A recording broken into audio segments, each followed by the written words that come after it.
welcome to my channel. My name is Shawn, and in today's video I'm going to be giving you an overview of this here HTVRont Auto Heat Press 2. So I did just get everything unboxed up on the table.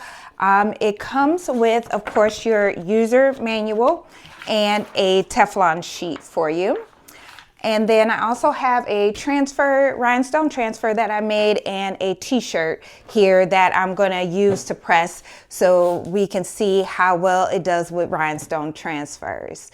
So I'm going to go around to the other side of the machine and go over everything. We're going to walk through this together because I have not used it at all, and we're going to figure this out. So let me go ahead and switch sides and then we'll jump right into it. All right, so everything's plugged in. We're good to go. I'm gonna just go ahead and get this little piece off of there, and then we can lift that up.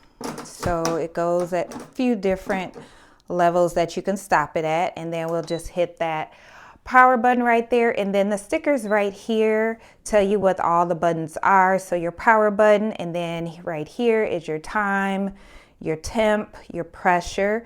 There's some preset modes where they have the time, seconds, as well as the pressure already set. You can also create your own custom modes, and then your increase or decrease buttons right here, and then your auto button. So this is how you can turn on that auto open close. You can turn it on or off, whatever you prefer. And then this right here is the start button. So since I'm going to be pressing a rhinestone transfer, I'm going to go ahead and let's figure out the temp. So press the temp button, and then I need to go to 330. Oops, hold on. There we go.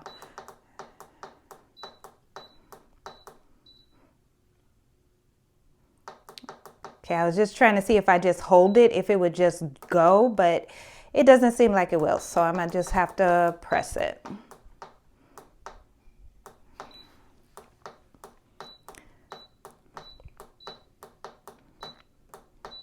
And again, I'm gonna go up to 330. My seconds is already good. It's already at 30 seconds.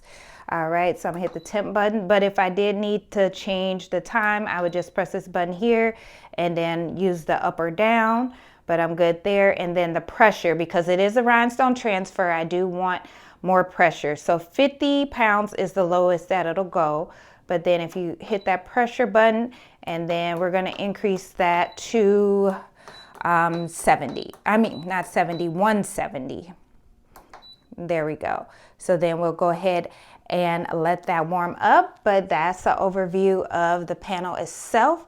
So let me go ahead and adjust the camera, get my shirt ready so we can press, and then I can show you how it turned out. Okay, so our press is heated up 330 degrees for 30 seconds. We have our pressure at 170 pounds.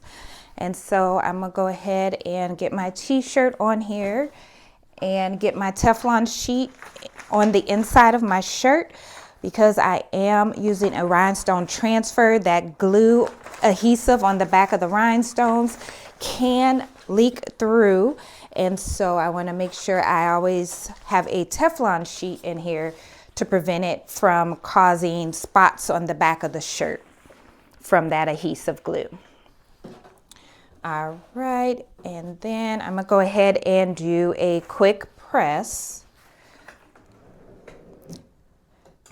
And so I'm gonna just do for like 5 seconds. And as soon as the press goes down, the countdown does start on the press. I'm gonna go ahead and open that back up. All right, and then let me get my transfer ready here.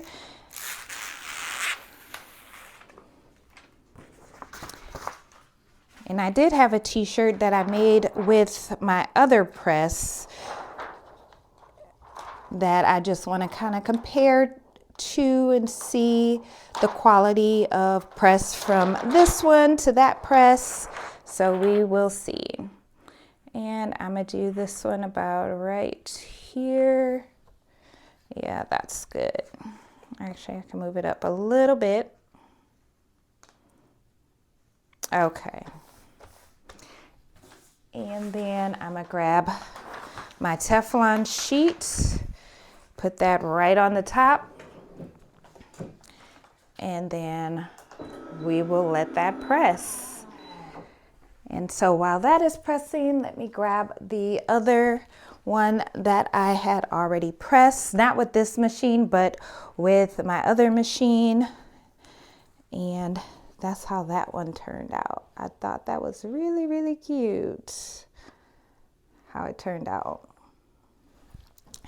So I just wanted to kind of do a comparison. And then once it's ready, it's gonna automatically lift up.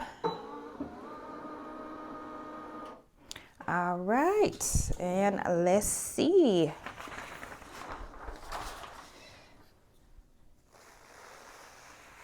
Nice. Everything pressed, nothing was left on the carrier sheet at all.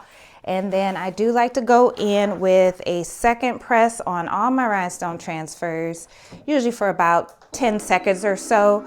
That's just to make sure that all the stones have adhered fully to the shirt and nothing's gonna come loose or come up or anything like that. So we are good there. I'm gonna go ahead and move that Teflon sheet out the way. Slide her open.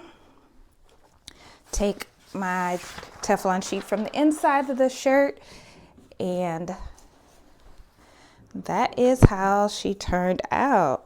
So definitely a really good press on this. I'm definitely going to go ahead and figure out, read the instruction manual and figure out how to do my own presets, because I would definitely love to have my own presets ready for rhinestones, rhinestone transfers, my iron-on patches, sublimation, and there was one more. I can't think of it right now. But yeah, those are the ones that I use the often, or the type of designs that I press the most often. But it turned out really good, pressed really good, no issues. So I am already liking this new HTVRont Auto Heat Press 2. And I will have it linked below if you do want to check them out. They do have them in different colors as well, but I just want it white just because it goes with everything else that I have going on in my room here. All right, so that was today's video. I just wanted to show you guys the new HTVRont Auto Heat Press 2, which does obviously rhinestone transfers really well. So I can't wait to do sublimation, do my iron-on patches, and whatever else. And then now it did press just as good as my previous press, so I'm happy about that, because I was really struggling looking for a good press, and now I have this one. But if you do have any questions, let me know below in the comments. Otherwise, I will see you in the next video. Thanks for watching.